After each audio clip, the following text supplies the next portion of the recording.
So I was browsing through the net and I noticed an article from PC Gamer about how Braid is the most definitive indie game after 10 years.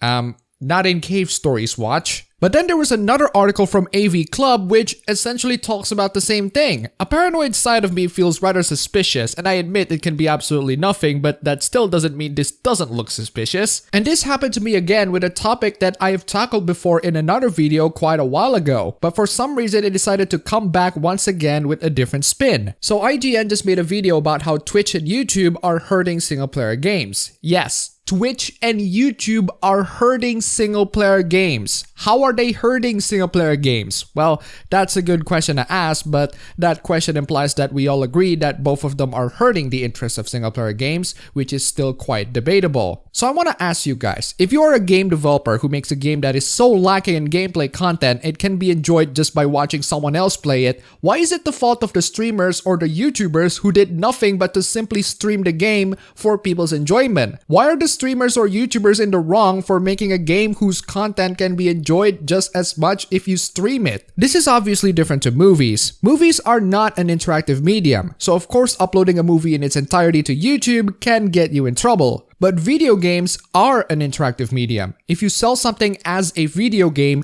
then expect it to be treated as a video game. And if your video game just so happened to play like a movie, then I'm sorry, but expect it to be treated just like a movie. And all of that is assuming that single player games are dying or being hurt by YouTubers or streamers, which they clearly aren't. I think that's fairly obvious that if you're going to make a game that not a lot of people will play, then you will end up with a game that not a lot of people will spend their money on. But you know what people would definitely spend their money on?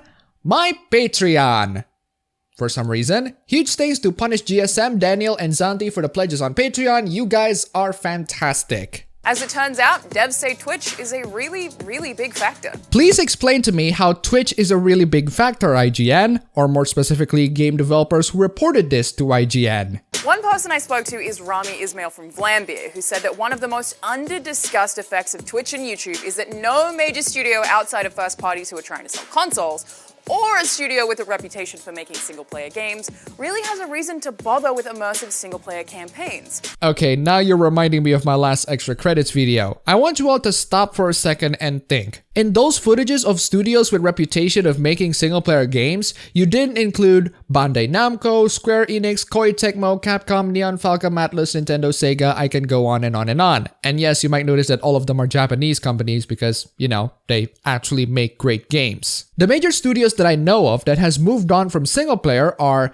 Epic Games with Fortnite, Blizzard with Overwatch, Activision with Call of Duty. Yeah, I know Blizzard and Activision are the same, but Blizzard was the one who published Overwatch, so EA with pretty much almost every multiplayer game, Rare with Sea of Thieves, PUBG Corp with... do I even need to tell you? And also more game developers of free-to-play multiplayer games like Riot, Hi-Res Studios, Digital Extreme, Splash Damage, etc. If I put all of these studios in one convenient slide and I tell you right now that they're not going to be making single-player games, would you really cry about it? I heard Black Ops 4 is going to abandon single-player campaign entirely, just like what they did with Black Ops 3 in the last-gen consoles. And I also heard that they're gonna replace that with a Battle Royale mode. Yeah, a Call of Duty Battle Royale mode. You're really grasping the straws there, Activision. The point is, we have an equal, if not bigger number of game studios who will develop single-player games. To say that game developers right now are starting to move on from single-player to multiplayer is inaccurate. There are major game studios, but again, I don't think anyone will cry if any of these studios decided, you know what, multiplayer is where the money is at. And this also doesn't consider other significant factors like competition. All of those studios that make those multiplayer games, free to play or not, it takes them a long time to be in their place right now. There are game studios out there that try to capitalize on the success of these game developers by making a similar game, only to fail because people are only interested in playing the real deal rather than the ripoff. Fortnite is a game that is incredibly lucky to be able to take over PUBG. If you try to make a multiplayer game right now to capitalize on the success of other multiplayer games, you're going to be obliterated because people are still playing the multiplayer games that they're playing, and I don't think they're gonna go to yours anytime soon. In other words, this whole business model of, hey, let's ditch the single player campaign so that we can focus on multiplayer and prolong the lifespan of this game through microtransactions and updates. I welcome you to try. You will definitely fail, but I welcome you to try. Content creators will generally only play a single-player campaign once, meaning the hype dies out really, really quickly. Of all the games to show, why is Simulacra in there? That's a single-player game that is over in about 2 or 3 hours. Why are people still playing that game? I think that screenshot is outdated. Let me check out the recent one. Now that's more like it. As to your previous point, yes, content creators only play single-player games once, and after they beat it, they move on to other games until there are DLCs or any other additional content. Now, are the sales of single-player games entirely dependent on Twitch streamers and YouTubers?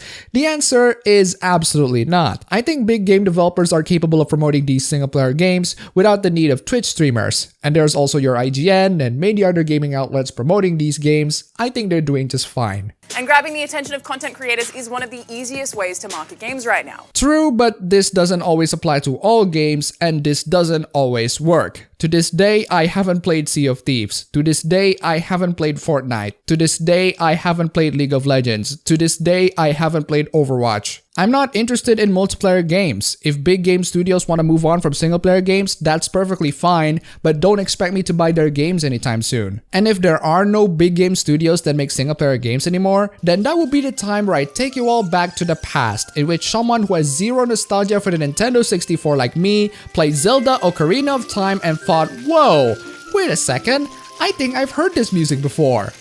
It's from a YouTube video somewhere. If developers want to take advantage of those content creators, the best way to do it is to just make a game that has never-ending content. Make a Sea of Thieves, make a No Man's Sky, make a Destiny. Also true, but I still won't buy Sea of Thieves, and especially Destiny and No Man's Sky. No. We're also just seeing more and more people look to Twitch and YouTube to get their first glimpses of games. That is also true. Potentially ruining the stories and making them not feel the need to buy them as a result. And that doesn't always work, because a lot of Naughty Dog games sold millions and won tons of awards. God of War is doing pretty well so far, so just because some people decided to just watch the cutscenes rather than playing the game, that doesn't mean that the sales of the game would stagnate. Persona 5 had crazy strict stream restrictions to prevent this exact thing. Yeah, you forgot to mention that Atlus retracted this streaming policy immediately and decided to tell streamers to not stream the game when the game hits November 9. And even then, I still end up watching the entire game through a 12-hour plus cutscene compilation of only the main story available on YouTube alongside the social links as well. And you know what happens right after that? I bought a PS4, played the entire game 3 times, clocked in 170 hours plus, and it's not even 100%. Thank you, Sony. In other words, streamers do not always influence my purchase decisions or even other people's purchase decisions. They can make a significant impact, but not really that much. It depends on the game and how interesting they are. There are so many factors in why people chose to buy certain video games, and while streamers are definitely one of them, they are not guaranteed either way. And a studio who made a 2016 game called That Dragon Cancer wrote a blog post about how they really believe that Let's Play culture really hurt their revenue. There's no doubt that Twitch streams and Let's Plays, which are free to watch, prevent some people from wanting to buy narrative-driven games, which in turn prevents some devs from wanting to make them. Yes, That Dragon Cancer. Now, I've heard praises of this game from many different places. I've heard praises of it being a beautiful game that encapsulates heartfelt love towards a son who is on the verge of death. That's absolutely great and all, but there's one particular event surrounding this game that I think invites quite a bit of discussion. So if you guys missed it, there was a time where the game developer of this game would content ID the music used in the game towards Let's Players who played the game. And right after that, the game developers removed them and make an entire blog talking about Let's Players. I want to highlight a couple of important bits of the blog itself because I think this invites a rather interesting discussion. We feel the Let's Play culture adds value to this medium, and for games with more expansive or replayable gameplay, it can directly benefit the developers. Even knowing that some who stream our entire game refuse to directly encourage people to support us, we've still sat on the streams and talked with streamers and viewers. We have watched the playthrough videos, and we see the value that this community is adding to our work through sharing themselves. Let's Play culture is vibrant and creative and really cool. So there's a comment talking about the Let's Play culture and how the developers appreciate them. I put that on to add more context in the next paragraph. However, there's a flip side for the developers whose content you build your work on top of. Despite infringing on developers' copyrights, it can especially benefit those who make competitive or sandbox games. However, for a short, relatively linear experience like ours, for millions of viewers, Let's Play recordings of our content satisfy their interests, and they never go on interact with the game in the personal way that we intended for it to be experienced. So to make a long story short, the game got low sales despite the exposure from Let's Players. The question right now is, whose fault is that? Is that entirely the fault of the Let's Players or streamers for streaming the entire game? Or is it the game not piquing enough interest for gamers in general to buy it? If I personally look at that Dragon Cancer, I'm not really interested in the game because it costs $10 for a 2-hour long game, and I don't think this game is going to be fun. It's going to be a draining, depressing experience, and I don't want to be drained and depressed. Would I see, for example, JackSepticEye's Let's Play of it? I don't think so, because I'm not really that interested in the game in general, even though I love JackSepticEye. And there you go. That's my answer. I'm not really interested in the game in general. This is an incredibly niche game that I'm not even sure there was even a market for it. It's a narrative-driven game that is nothing but story and zero gameplay. Okay, there are some gameplay, it's just that there are mini-games that are incredibly short, and I don't think mentioning them would work on the game's favor at all. They are certainly not the selling point, that's for sure. If there is a market for it, well, I can say for certain that the market is very small. The low sales of this game can be explained due to the game appealing to a very specific niche audience. Even if you put the game in the spotlight of big YouTubers or media outlets, which the game does receive quite a significant exposure from them, I don't think people would buy this game due to its nature. It can be because Let's Players just stream the game in its entirety, or it can also be because gamers aren't interested in the game in general due to the game's lack of gameplay content and incredibly short length. My point is, there are better, more reasonable explanations in why a game sells poorly, and Let's Players or gaming YouTubers' impact have been a mixed bag, at least to me. They can either convince me to buy a game or they don't. Gamers are also statistically deciding to play more of the same game for longer, according to industry analyst Michael Pachter. This is true.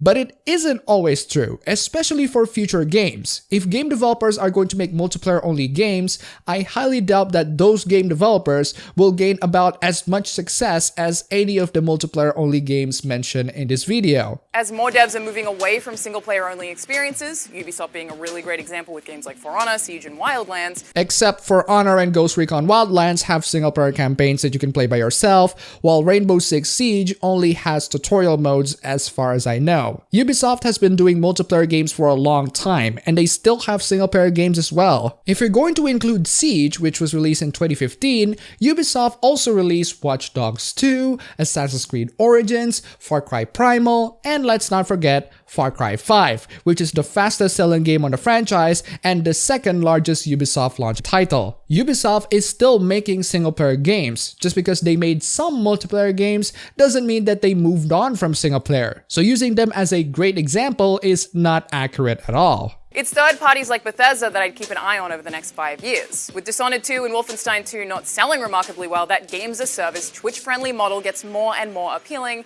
and I think that really sucks. I have already answered this in my previous video, so I'm going to reiterate what I said back then.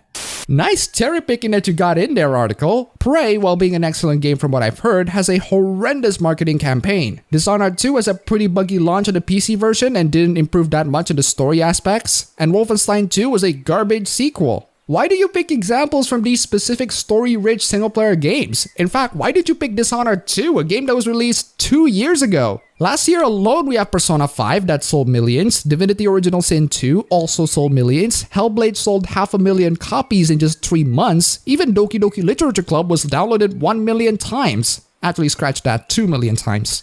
Of course, this is all happening at a time when it feels like so many gamers are really vocal about not wanting to lose single-player games, but the people saying that might not be voting with their wallet hard enough, or there might not be enough of them. Actually, there is enough of them as shown by Far Cry 5, Kingdom Come Deliverance, Monster Hunter World, and of course the recently released God of War. All of these games are released this year. They are single-player games and they are selling pretty well. Multiplayer games are only profitable if players are willing to participate and if, and here's a big if, they sell well. You might convince the investors that multiplayer game is trending, but don't ever hope that your multiplayer game will take over the market the same way Fortnite will take over PUBG. So to close this video, let's get back to the questions raised from this topic. Are single player games dying? No. Very evidently so. Are game developers beginning to move away from single player into multiplayer? No, because for every one major game studio moving away from single player, there are 2 to 3 more game developers still making good old single player content. Should we be afraid of video games becoming more and more multiplayer focused? No, because again, there are still big game studios that still make single player content. Are single player games still profitable in this day and age?